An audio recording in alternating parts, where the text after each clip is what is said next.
আসসালামু আলাইকুম, রোকসানা কিচেনে আপনাদের সবাইকে স্বাগতম। আজকে আমি রান্না করতেছি বিফ তেহেরি ও চিকেন তেহেরি। আজকে আমার অফিসে ডেলিভারি হবে চিকেন এবং বিফ।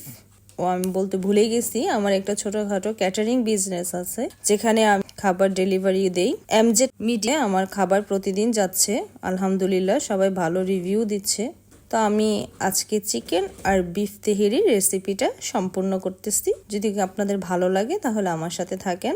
রান্না তো আমরা সবাই পারি, রান্না শেখানোর কিছু নাই, তারপরও আর কি জাস্ট সবার সাথে শেয়ার করা। আমার রান্না করতে খুব ভালো লাগে, আমি খুব আনন্দের সাথে রান্নাটা করি।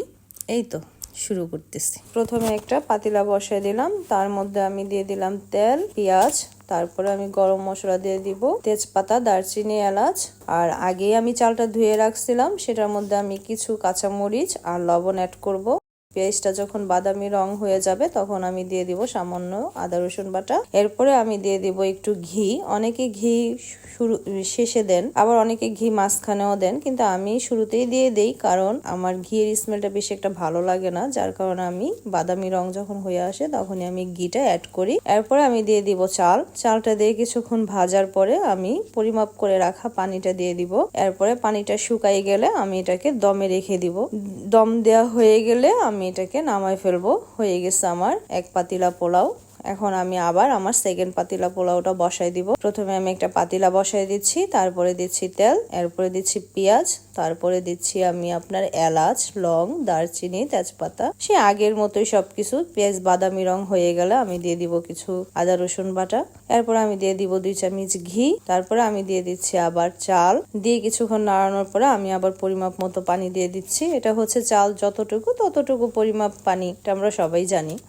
আমি আর এটা দেখাইলাম না যে কিভাবে আসলে আমি পানিটা অ্যাড করছি। এরপরে আবার আমি পানি দিয়ে পোলাওটা রেখে দিচ্ছি। আবার পানিটা শুকাই গেলে আমি পোলাওটাকে আবার দমে দিয়ে দিচ্ছি।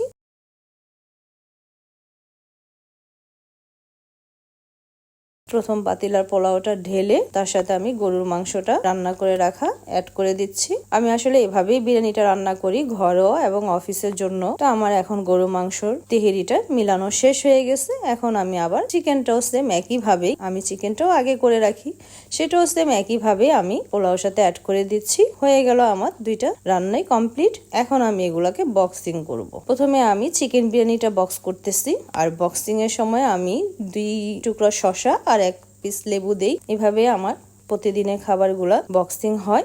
এরপর একটু পরে আমি সবগুলো অফিসে ডেলিভারি করে দিব। আশা করি আপনাদের সবাই আমার ভিডিওটা ভালো লাগছে। যদি ভালো লেগে থাকে লাইক, কমেন্ট, শেয়ার এবং সাবস্ক্রাইব করে দিবেন। ধন্যবাদ সবাইকে।